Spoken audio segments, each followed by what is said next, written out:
ଆମ ସାହିରେ 24 ପ୍ରହର ଧରି ନାମଯଜ୍ଞ ଚାଲିଥିଲା। ଆଉ ଆଜି ଥିଲା ତାର ଶେଷ ଦିନ। ତ ଚାଲ ଦେଖିବା ଶେଷ ଦିନରେ କ'ଣ କ'ଣ ସବୁ ହୁଏ। ତ ଶେଷ ଦିନରେ ଆମର ଏଠି ଦହି ହାଣ୍ଡି ଭାଙ୍ଗାଯାଏ, ଆଉ ଟିକେ ହୋଲି ବି ଖେଳାଯାଏ।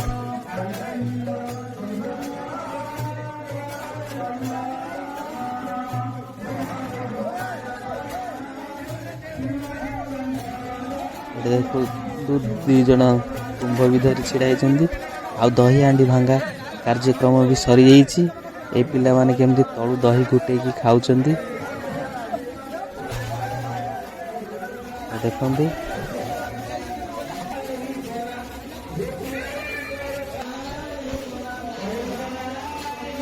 ଆମ ପାଣ୍ଡା ଭାଇ ଟିକେ ଅଧିକ ଖାଇ ଦେଇଛନ୍ତି ପରା। ଏଠି ସିଲୁ କ'ଣ କହୁଛନ୍ତି ଚାଲନ୍ତୁ ଶୁଣିବା।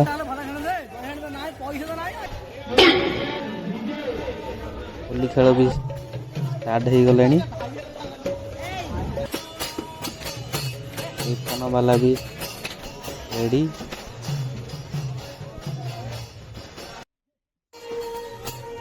ଆଉ ଆମ ଗାଁର ନିୟମ ଅଛି, ଆମ ସାହିର ଡିଜେ ଯଦି ନ ବୁଲିଲା ତାହେଲେ ପିଲାମାନେ ଯିବେନି କେହି ବି।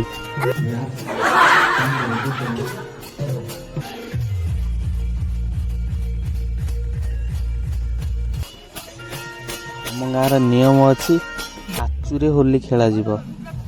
ଦେଖିପାରୁଥିବେ ଆମ ନୀଳା ଦାଦାଙ୍କୁ ପୁରା ଆଚୁ ବୋଳିକି ରଙ୍ଗ ମାଙ୍କଡ଼ କରିସାରିଲେଣି।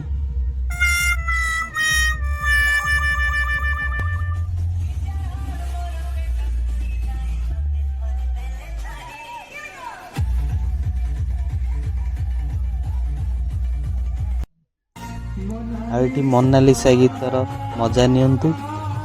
କେମିତି ଆମ ସାହି ପିଲାମାନେ ନାଚୁଛନ୍ତି ମୋନାଲିସା ଗୀତରେ।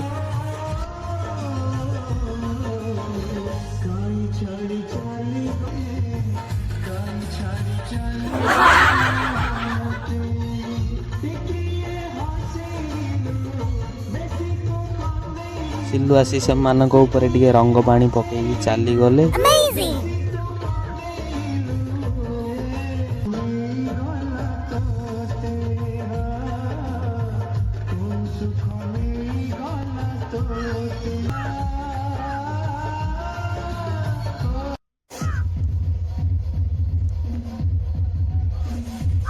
ତ ମୋନାଲିସା ଗୀତ ଏଠି ସରିଯାଇଛି।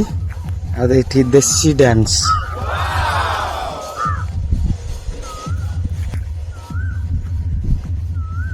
ଡିଜେ ବି ଚାଲିଛି।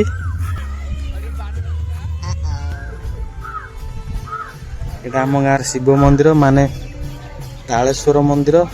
ଆଉ ଏଇଟା ଆମ ଗାଁର ଶେଷ ଦୃଶ୍ୟ। ଏଠି ସରିଯାଇଛି ସବୁ କିଛି।